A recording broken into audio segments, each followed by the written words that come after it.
নমস্কার বন্ধুরা, কল্পনার গল্পকথায় তোমাদের সবাইকে অনেক অনেক স্বাগত জানাই। আজকে আমি খুব সুন্দর, সহজ এবং খুবই কম সময়ে প্রেশার কুকারে টক দই কী করে পাততে হয় তোমাদেরকে দেখাবো। আশা করি ভিডিওটা অনেক ভালো লাগবে। তো এখানে আমি রেড কাউ দুধের প্যাকেট নিয়েছি 5টা, 200 ml মানে 1 লিটার। তো 1 লিটার দুধকে আমি একটা বড় বাটির মধ্যে নিয়েছি। এবার দুধটাকে আমি জাল করে নেব। 1 লিটার দুধকে জাল করে আমি 750 গ্রাম করে নেব। খুব সুন্দর করে জাল করতে হবে, যতটা ভালো জাল হবে ততটাই কিন্তু দইটা টেস্টি হবে এবং খুব সুন্দর জমবে দইটা। তো এখানে আমি একটুখানি টক দই নিয়ে নিচ্ছি, কারণ টক দই পাততে টক দই দরকার হয়। তো এই টক দইটা একটু ভালো নিতে হবে। আমি এখানে আমুলের নিয়েছি, একটু ভালো নিলে দইটাও কিন্তু ভালো হবে। আর দইয়ের থেকে জলটা ঝরিয়ে নেওয়ার জন্য আমি একটা ছাঁকনির মধ্যেই দইটা নিয়েছি, তাতে করে দইয়ের মধ্যে যে জলটা আছে সেটা সহজেই বেরিয়ে যাবে। দইটা যখন জমবে তখন কিন্তু দইয়ের মধ্যে একটুও জল থাকবে না, এরকমভাবে ছেঁকে নিলে জলটা। দেখো দুধটা কিন্তু ফুটতে শুরু করে দিয়েছে। আমি মাঝে মধ্যে দুধটাকে নেড়ে দেব, আর এইভাবেই দুধটাকে খুব সুন্দর করে জাল করে নেব। দুধটা যত ভালো করে জাল করে নেব ততটাই সুন্দর দইটা হবে। দুধটা কিন্তু খুব সুন্দর করে জাল করে নিয়েছি। উপরে দেখো মোটা হয়ে সর পড়েছে।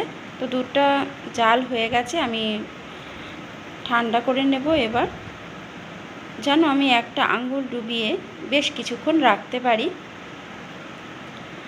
সেরকম ঠান্ডা হয়ে গেছে।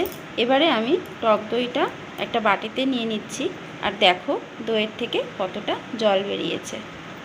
এবারে আমি এই টক দইটাকে একটুখানি ফেটিয়ে নেব, যেন কোনো দানা ভাব না থাকে।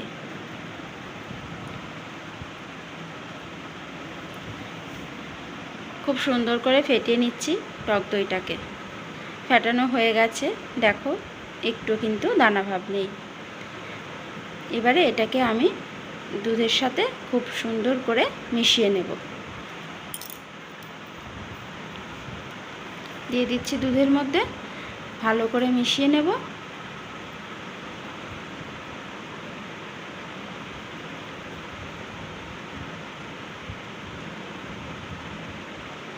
দেখো মেশানো হয়ে গেছে, খুব সুন্দর করে মিশিয়ে নিয়েছি।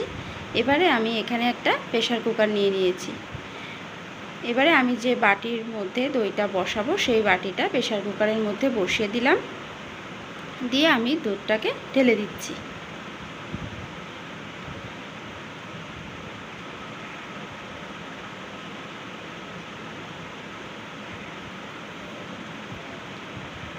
এবারে প্রেশার কুকারের ঢাকনাটা বন্ধ করে দিচ্ছি।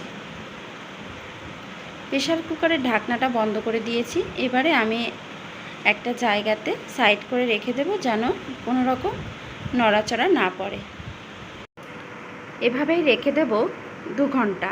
আমি 2 ঘন্টা পরে ফিরে আসছি। তো দেখো 2 ঘন্টা হয়ে গেছে, আর এবারে আমি প্রেশার কুকারের ঢাকনাটা খুলে দেখে নিচ্ছি দইটা জমেছে কিনা। ওয়াও, দেখো কত সুন্দর জমে গেছে মাত্র 2 ঘন্টাতে।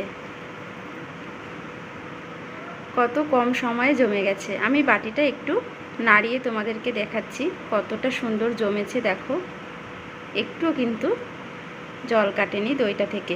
আমি একটুখানি চামচ দিয়ে কেটে দেখাচ্ছি কতটা সুন্দর জমেছে, তাহলে বুঝতে পারবে। দেখো একদম পারফেক্ট হয়েছে টক দইটা।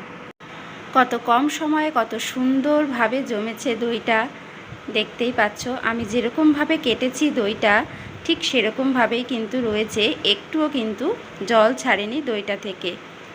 দেখতেই পাচ্ছ। কেমন লাগলো অবশ্যই কিন্তু কমেন্ট করে জানিও, আর তোমরা অবশ্যই বাড়িতে একবার এভাবে বানিও। ভিডিওটা যদি ভালো লাগে অবশ্যই একটা লাইক করে দিও, আর তোমার আত্মীয়স্বজন বন্ধুদের মধ্যে একটু শেয়ার করে দিও। যারা নতুন দেখছো তারা চ্যানেলটাকে সাবস্ক্রাইব করে অবশ্যই পাশে থাকা বেল বাটনটা প্রেস করে রেখো, তাতে করে আমি যখনই ভিডিও ছাড়বো সবার আগে তোমার ফোনের নোটিফিকেশানে পৌঁছে যাবে।